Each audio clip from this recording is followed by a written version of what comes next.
Good morning, Facebook family and YouTube subscribers. Today is Monday. It is August 11, 2014. Over the weekend in Ferguson, Missouri, a suburb of St. Louis, a 18-year-old kid, Michael Brown, was shot and killed by St. Louis police for unknown reasons at this time. I've read a couple of different things about what took place. That he was possibly fighting with the police, or there's a great deal of confusion about what actually took place leading up to this young 18-year-old college-bound young man who's supposed to start college today, getting shot and killed. Again, Michael Brown. Ferguson, Missouri is a suburb outside of St. Louis, Missouri. The first thing that caught my eye on Saturday when I first saw this report, where he was shot and killed with it looked like a housing project that he was shot and killed at. I could be wrong. It could be just an apartment complex, but it looked like a housing project. And all these over 600 to 1,000 people had gathered where this young man had gotten shot and killed by the white police officer, the Ferguson police officer. So his body is still laying on the ground. You have hundreds of people standing around. They brought in all his police backup with dogs and rifles and guns and tanks, making the situation worse. Well, yesterday they tried to have a peaceful rally which turned into major rioting and destroyed several stores and businesses in that area. I wasn't surprised to hear about the riots. I kind of figured this is where this was going to go. When I saw all those African Americans in that community standing around that murder scene, there was something that caught my eye. Poverty. You cannot continue to keep so many African Americans mired in poverty, poor, despair. You know, it's like I'm looking at the entire scene. I've been to St. Louis, Missouri, and let me tell you, it ain't a pretty sight.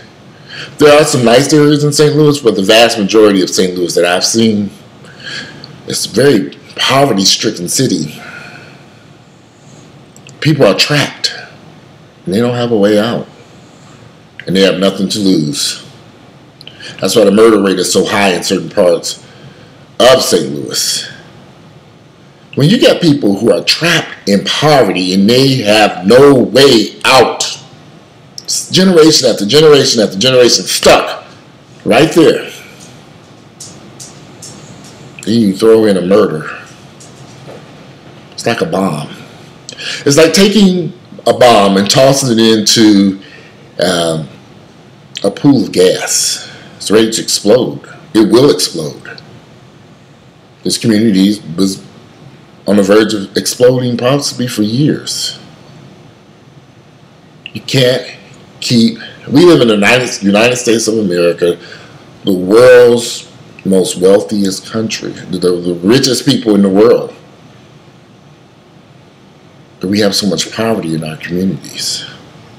Whose fault is that? I don't know the answer to that one.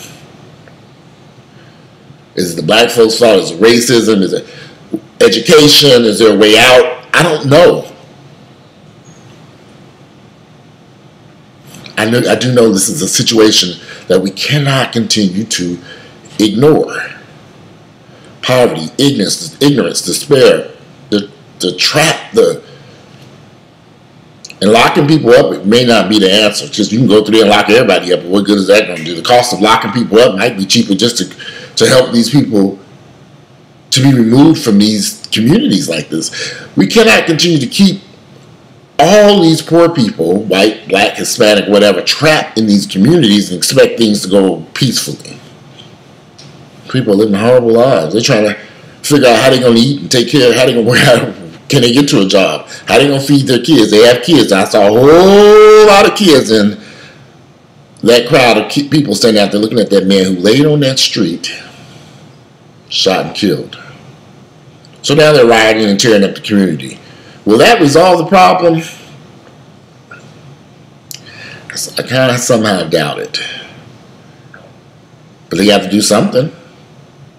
They're angry. They're mad. This man was shot and killed for no reason at all, as far as they know. I still haven't heard the official incident report of what took place. I'm very curious to know what happened. We may never know the truth about what happened. We may never, ever get to the bottom of what took place with that officer to make him shoot and kill that young man. The truth may never be revealed. So how do they move forward down there? They're mad, they're hurt, they're angry. And they're trapped in poverty. So they can't pick up the phone and just call somebody and say, okay, we got a problem over here. So they have to pick up bricks and rocks and stones and tear up places. I get it. Do I agree with it? Not really. But I understand when you are angry and mad, change isn't easy. And I think a lot of you all have to understand something. Change is not easy. You want to change this country and make it better for everybody, it's not going to be an easy path. Got to start someplace. And it's not going to be easy. Because the people who are in power, who are in control, they're happy. So they're not going to try to change anything. Because they're very happy with their lives. But the people at the bottom of the totem pole who are miserable. How do you change this country? You all remember the Civil War? Change would not be easy. It's not going to be something that people want to accept. The people, at least, that are in control. Many of us are comfortable in our situation. But a lot of people are trapped. Our communities are filled with violence, anger. People are mad. See, I always think I understand personal responsibility, being responsible for your own actions. That's why I'm so curious to know, what did this officer do? Why did he feel he had to shoot this young man? What took place there?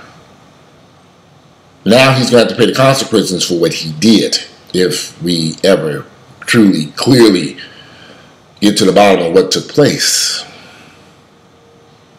It'll be very interesting to see what happens. I don't know if rioting is the answer, but change is, in order to force change, you got to do something.